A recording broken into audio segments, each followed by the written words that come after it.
Hello friends. तो last episode में आप लोगों ने देखा था कि जो स्माइली था वो सांजी लोगों के पीछे पड़ा हुआ था और इसके बाद जो स्माइली होता है वो कैंडी को खा लेता है। अब शुरू करते हैं। स्माइली कैंडी को खा लेता है। जैसे ही वो कैंडी को खाता है वहां पर जो सीजर होता है वो एकदम खुश हो जाता है कि अब जो है मजा आने वाला है। जोरो लोग पहले ही भाग रहे होते हैं, तभी किनेमोन की नजर पड़ती है कि जो सीजर के साथी होते हैं वो भी आगे भाग रहे होते हैं। तो यहां पर किनेमोन बोलता है कि भैया देखो तेज भागना शुरू करो, क्योंकि जो मास्टर के साथी हैं वो भी मन से भाग रहे हैं। जैसे ही स्माइली कैंडी को खाता है एक रिएक्शन शुरू होती है। तो जो स्माइली होता है वो अपने मुंह ऐसे बना रहा होता है जैसे उसका पेट खराब हो गया हो, पता नहीं उसने क्या खा लिया हो। धीरे धीरे करके एक खतरनाक से वो एक्सप्रेशन देता है, फिर उसके पेट से कुछ आवाज आती है। तो वहां पर क्या होता है दोस्तों, सेब रखे होते हैं। अब जो सेब होता है उसमें से एक सेब अपना रूप बदलता है और वो फ्रूट में कन्वर्ट हो जाता है, जिसके बाद सीजर बोलता है कि स्माइली अब जिंदा होने का टाइम आ गया है, तुम्हारे दोबारा पैदा होने का टाइम आ चुका है। और जैसे ही वो सेब खाता है वो चलती फिरती मौत की दुकान बन जाती है। जोरो लोग पूरा दम लगा के भाग रहे होते हैं। लूफी, स्मोकर, लॉ ये सब एक्सपेरिमेंट को बहुत ध्यान से देख रहे होते हैं। स्माइली के जो भी इंसान चपेटे में आ रहा होता है वो मरता नहीं है, वो सीधा ही स्टैच्यू बन जाता है। तो यहां पर सीजर बोलता है कि 4 साल पहले तो स्माइली में कुछ कमियां थी, लेकिन अब इसमें कोई कमी नहीं है। The weapon of mass destruction सीनो कूनी, वो उसको ये नाम देता है। जो भी उसके चपेटे में आ रहा होता है वो स्टैच्यू बन जाता है। और अब होता क्या है कि G5 भी ये एक्सपेरिमेंट देख रहे होते हैं। जो सोल्जर्स होते हैं पहले वो सोचते हैं कि भैया ये एक्सपेरिमेंट कहां पर हो रहा है, लेकिन जब वो बहुत ध्यान से देखते हैं तब वो समझ जाते हैं कि हमारी जान भी खतरे में आ गई है। ऊसोप और नामी ये दोनों ही ठीक होते हैं। तो अब क्या होता है, ये दोनों ब्राउन बियर्ड को ढूंढ निकालते हैं जो कि बहुत ही ज्यादा जख्मी होता है और पाइप के नीचे दबा हुआ होता है। तभी ऊसोप बोलता है कि अगर ये ना होता तो हम दोनों पक्का मारे जाते, हमें इसका शुक्रिया अदा करना चाहिए, तो हम भी इसकी मदद करेंगे। अब क्या होता है, ऊसोप और नामी ये दोनों ही पाइप को उठाना शुरू कर देते हैं ताकि ये लोग ब्राउन बियर्ड को बाहर निकाल सके। ऊसोप बोलता रहता है ब्राउन बियर्ड तुम चिंता मत लो, हम तुम्हें बचाएंगे, तुम हार मत मानना, तुम यहां पर नहीं मर सकते हो। जैसे ही वो मरने की बात सुनता है ब्राउन बियर्ड होश में आता है और वो अपने आप को बचा लेता है। अब क्या होता है, ब्राउन बियर्ड बोलता है कि मैं अपने क्रू को बचाए बिना नहीं मरने वाला हूं। ऊसोप बोलता है कि फिर तुम लैब की तरफ जाओगे, हमें भी बच्चों को बचाना है, तो आओ फिर हम तीनों टीम अप कर लेते हैं। अब ये लोग टीम अप करते हैं, तभी नामी की नजर पड़ती है कि भैया कुछ धुआं हमारी तरफ आ रहा है। तो ब्राउन बियर्ड बोलता है ये कोई नॉर्मल धुआं नहीं होगा, ये पक्का पॉइजनस गैस होगी।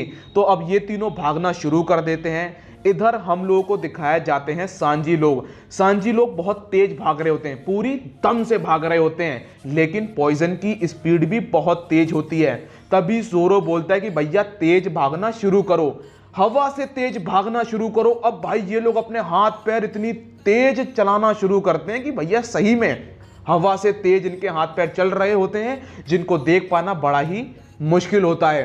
तभी ब्रुक की नजर पड़ती है। ब्रुक बोलता है कि भैया मुझे कुछ सामने नजर आ रहा है, ये लग रहा है मुझे कोई मिथिक क्रिएचर है, क्या करें, पकड़ लें इसे। जोरो बोलता है कि हाँ भैया बिल्कुल पकड़ो, जान बचानी है। तो लूफी केज के अंदर बैठ के जोरो लोगों को स्क्रीन पर देख रहा होता है। जहां पर जोरो लोग भाग रहे होते हैं तो लूफी चिल्लाता है कि जोरो और तेज भागो, वो धुआं तुम्हारी जान ले लेगा। सीजर बोलता है कि ओह तो ये तुम्हारे दोस्त हैं, तुम चिंता मत लो, वो अकेले नहीं मरेंगे, तुम भी उन्हीं के साथ मरोगे। अब होता क्या है कि लूफी लोगों का जो केज होता है वो लैब के अंदर रखा होता है, उसे उठाकर वो लैब के बाहर लटका देता है। तो जो चॉपर होता है, चॉपर भी वहीं पर होता है लैब के अंदर। अभी अभी उसे ड्रग्स का तोड़ मिला होता है, तो वो बोलता है कि लग रहा है मुझे लूफी लोगों को भी बचाना पड़ेगा। लेकिन तभी उसके पास एक पेपर का टुकड़ा आता है जिसमें लिखा होता है कि तुम कुछ भी मत करना। अब लॉ बोलता है, केज के अंदर बैठे होते हैं, तो लॉ बोलता है कि मुझे वर्गों की उम्मीद नहीं थी कि ये बंदा भी यहाँ पर आ जाएगा, लेकिन कोई नहीं, हम अपने प्लान के हिसाब से चलेंगे। और हाँ लूफी, इस बार तुम कुछ गड़बड़ मत करना। जो लोग बैठ के एक्सपेरिमेंट को देख रहे होते हैं वो बोलते हैं कि straw hat Luffy, demon child Nico Robin, इधर white chase Smoker, Trafalgar Law, इतने बड़े बड़े नाम, आखिरकार सीजर ने इन सबको पकड़ कैसे लिया। इसके बाद हम लोगों को दिखाया जाता है यूस्टास कैप्टन किड, जो बोलता है कि ओह हो अब तो मुगीवारा भी मैदान में आ गया है। किड की बाउंटी अब हो चुकी होती है 470 मिलियन बैरी, जो कि काफी भारी भरकम बाउंटी होती है। इसके बाद वहीं पर किलर भी बैठा होता है। किड बोलता है कि कौन पंजा लड़ाना चाहेगा, किलर तुम। इसके बाद ये दोनों जो है अपने रूम से बाहर निकल जाते हैं और ये दोनों आपस में बात कर रहे होते हैं, जहां पर किलर बोलता है कि इन तीनों का एक साथ होना ये बड़ी ही अचंभे वाली बात है। किड बोलता है कि अभी अभी तो लॉ ने गवर्नमेंट के मतलब जो है पिछवाड़े चाटे हैं और अभी अभी वो कुत्ता बना है। ये तो खैर सरप्राइजिंग नहीं देता है, लेकिन ये बंदा कुछ तो करना चाह रहा है या फिर ये कुछ तो शुरू करने वाला है। अब जैसे ही किड अपने रूम का गेट खोलता है, इसके मुंह पे होता है धमाका, क्योंकि वहां पर स्क्रैचमैन आपो भी होता है, जिसकी बाउंटी अब 350 मिलियन बैरी की हो चुकी होती है। वहां पर बाजिल हॉकिंस भी होता है, जिसकी बाउंटी 320 मिलियन बैरी की होती है। ये तीनों ही आपस में लड़ाई करने वाले होते हैं। तभी किलर बोलता है कि क्या तुम लोगों को बात करने की तमीज नहीं है? क्या तुम तीनों बैठकर शांति से बात नहीं कर सकते हो? मैंने तुम्हें यहां पर अलायंस बनाने के लिए बुलाया है। लूफी लोग आपस में बात कर रहे होते हैं, जहां पर लॉ बोलता है कि हम लोग यहां पर ज्यादा देर तक नहीं रुक सकते हैं, हमें यहां से निकलना होगा। अच्छा ये सब छोड़ो, ये बताओ क्या तुम में से कोई ऐसा है जो इस चेन को पिघला सकता है? यहां पर जो लूफी होता है वो बोलता है कि हाँ, फ्रैंकी ये काम कर सकता है, इवन वो अपने हाथों से लेजर बीम भी मार सकता है। फ्रैंकी बोलता है कि मैं अभी अपनी रेडिकल बीम को यूज नहीं कर सकता हूं, क्योंकि मेरे दोनों हाथ बंधे हुए हैं, मुझे पहले अपने दोनों हाथ फ्री करने होंगे, तब मैं अपनी रेडिकल बीम को यूज कर सकता हूं। मैं बस अभी अपने पिछवाड़े से पाद मार सकता हूं। अब बात थोड़ी सी और आगे बढ़ती है। वो बोलता है कि देखो ये सब बात हटाओ। लॉ बोलता है कि तुम्हें नीचे वो नेवी की शिप दिख रही है, अगर तुम इसमें आग लगा दो तब भी हमारा काम बन जाएगा। फ्रैंकी बोलता है ये तो मेरे लिए बच्चों का खेल है। फ्रैंकी अपने मुंह से फ्रंकी फायर बॉल, वो एक फायर बॉल मारता है और उस शिप में आग लगा देता है। शिप में जैसे ही आग लगती है, काला धुआं उठना शुरू हो जाता है, जिसकी वजह से अब सीजर लूफी लोगों को नहीं देख पा रहा होता है। अब क्या होता है, लॉ बोलता है कि अब मेरा काम शुरू होता है। वो सबसे पहले अपने हाथों को फ्री करता है। लूफी बोलता है कि ये तुमने कैसे किया? ये हथकड़ियां तो सी स्टोन की बनी हुई है। लॉ बोलता है कि मैं यहाँ पर बहुत महीनों से हूँ, मैंने इमरजेंसी के लिए सी स्टोन की जगह जो है एक नॉर्मल चेन रख दी थी। अब वो अपनी स्वॉर्ड निकालता है, वो निको रोबिन, फ्रैंकी, लूफी इन तीनों को आज़ाद करता है। इसके बाद क्या करता है, वो स्मोकर और ताशिकी की पर्सनैलिटी भी चेंज कर देता है, उन दोनों को नॉर्मल कर देता है। जिसके बाद ताशिकी बोलती है कि तुम मेरे हाथ खोल दो और इसके बदले में तुम जो भी बोलोगे वो मैं करने के लिए तैयार हूं। यहां पर स्मोकर बोलता है ताशिकी हम मरना पसंद करेंगे लेकिन एक पायरेट से मदद लेना पसंद नहीं करेंगे। ताशिकी बोलती है स्मोकर सर दिमाग लगाइए, अगर हम दोनों यहां पर मर गए तो इसका कोई भी फायदा नहीं होने वाला है, ना ही हम बच्चों को बचा पाएंगे, ना ही हम अपने साथियों को बचा पाएंगे और ना ही हम वर्गों को, मेरा मतलब कि ना ही हम वर्गों को रोक पाएंगे।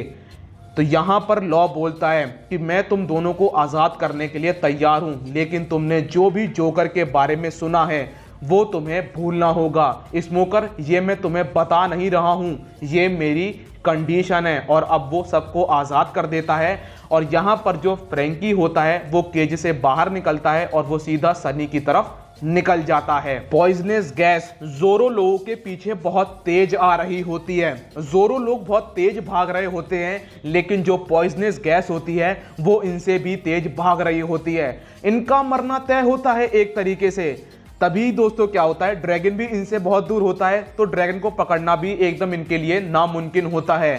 तभी सांजी का हाथ नामी की चेस्ट पे जाता है और पता नहीं उसमें कौन सी एकदम ताकत आती है, वो इतनी तेज भाग के जाता है कि वो ड्रैगन को पकड़ लेता है। अब ये लोग ड्रैगन पे सवार हो जाते हैं। इधर ऊसोप नामी ब्राउन बियर्ड के ऊपर सवार होती है और ब्राउन बियर्ड बहुत तेज भाग रहा होता है। तभी नामी की नजर पड़ती है ड्रैगन के ऊपर कि भैया ये कौन सा क्रिएचर भाग रहा है, और दूसरी चीज इस पे कोई सवार भी है, अरे ये तो अपने ही साथी हैं। अब जो ब्रुक होता है वो ड्रैगन की पूंछ पर लटका होता है। पूंछ हिल रही होती है बहुत तेज, जिस वजह से ब्रुक का हाथ ड्रैगन की पूंछ से छूट जाता है। वो बस धुएं में घुसने ही वाला होता है कि वहां पर ऊसोप आकर उसे बचा लेता है। अब ये लोग क्या होता है, ये सब बहुत तेज भागना शुरू करते हैं। जो ड्रैगन होता है वो ब्राउन बियर्ड के पूंछ में काट लेता है, जिस वजह से ब्राउन बियर्ड बहुत तेज भाग रहा होता है। इधर लॉ लैब के अंदर घुस जाता है। स्मोकर लोग गेट खोल देते हैं, जिस वजह से जो G5 के सोल्जर्स होते हैं वो लैब के अंदर आ जाते हैं और जो गेट होता है वो बंद होने वाला होता है। तभी सोल्जर्स की नजर पड़ती है कि कोई चीज हमारी तरफ बहुत तेज आ रही है, लेकिन गेट बंद होने वाला होता है, जिस वजह से कोई भी कुछ नहीं कर सकता है। अब कीनेमोन और जोरो मैदान में आते हैं और वो गेट को काट देते हैं, जिसके बाद ब्राउन बियर्ड सबको लेकर लैब के अंदर पहुंच जाता है। जोरो लोग गेट काट के अंदर तो आ जाते हैं, लेकिन अभी भी जो प्रॉब्लम होती है वो खत्म नहीं हुई होती है, क्योंकि अभी भी जो वो पॉइजनस गैस होती है वो इनके पीछे पड़ी होती है और गेट अब खुल गया होता है, तो फिर दोबारा सबकी जान खतरे में आ जाती है। तो वहां पर जो नेवी के सोल्जर्स होते हैं वो फटाफट करते क्या है, उस लोहे के पीस को उठाते हैं और फटाफट उसको जोड़ देते हैं, जिस वजह से वो सब बचने में कामयाब होते हैं। अब दोस्तों क्या होता है, चारों तरफ का माहौल दिखाया जाता है। जो भी चीज पॉइजनस गैस के कांटेक्ट में आती है वो स्टोन की बन चुकी होती है। सीजर बोलता है कि सब लोग मारे गए, पंख हजार्ड में अब कोई भी जिंदा नहीं बचा होगा। अब जो G5 के सोल्जर्स होते हैं वो ब्राउन बियर्ड, जोरो, ऊसोप इन सब के ऊपर अपनी बंदूक तान देते हैं, जिसके बाद लॉ ताशगी और स्मोकर से बोलता है तुम दोनों ध्यान से सुन लो, ना ही तुम लूफी के क्रू से उंगली करोगे ना ही तुम मेरे से उंगली करोगे। और वो दोनों इस बात को मानने के लिए तैयार भी हो जाते हैं। अब क्या होता है, लॉ सबको बताता है कि देखो अगर तुम पंख हजार्ड के फ्रंट गेट से जाओगे तो कोई भी जिंदा नहीं बचेगा, लेकिन मैं एक रास्ता जानता हूं जिससे हम लोग बच सकते हैं। पंख हजार्ड कुछ सेक्शंस में डिवाइड है, अभी हम लोग ए में हैं, फिर हमको बी में जाना है और इसके बाद हमें R66 में जाना है, जहां से सी में निकलने का रास्ता मिलेगा। तो लॉ सबको स्पीच दे देता है, जिसके बाद लूफी बोलता है कि लॉ तुम लैब के साथ कुछ करने वाले हो क्या। लॉ बोलता है कि हाँ अगर जरूरी हुआ तो कर भी दूंगा। अब सब लोग बच्चों को बचाने के लिए निकल जाते हैं। स्मोकर अपने साथियों को मतलब ऑर्डर दे देता है, नामी अपने क्रू मेंबर्स को बोल देती है कि जाओ जाके बच्चों को बचाओ। और जो लूफी होता है वो निको रोबिन से बोलता है कि निको रोबिन मुझे तुमसे कुछ कहना था, और वो जो भी कुछ कहता हो वो हमें बताया नहीं जाता है। सीजर अपना एक्सपेरिमेंट करके बहुत खुश होता है, लेकिन उसे थोड़ी चिंता भी हो रही होती है, क्योंकि वो किसी की भी स्टैचू नहीं देख पा रहा होता है। तो वो बोलते हैं कि यार ऐसे कैसे हो सकता है। यहाँ पर वर्गो भी बोलता है कि मेरे जो G5 के सोल्जर्स हैं वो इतने बुद्धिमान नहीं हैं कि वो यहाँ से बच जाए, जरूर किसी ने उनकी मदद करी है। वर्गो बताता है उन्हें कि देखो ऐसा हुआ है, केज में ना ही लूफी है और ना ही स्मोकर है ना ही लॉ है, वो तीनों बच गए हैं और उन्होंने नेवी के सोल्जर्स को बचा भी लिया है। अब क्या होता है, जो स्मोकर होता है वो सीधा वर्गो से पंगा लेने के लिए जा रहा होता है, लेकिन ताशगी बोलती है कि मुझे भी अपने साथ ले चलो। वो ताशगी को मना कर देता है, वो बोलता है कि तुम्हें बच्चों को बचाना है।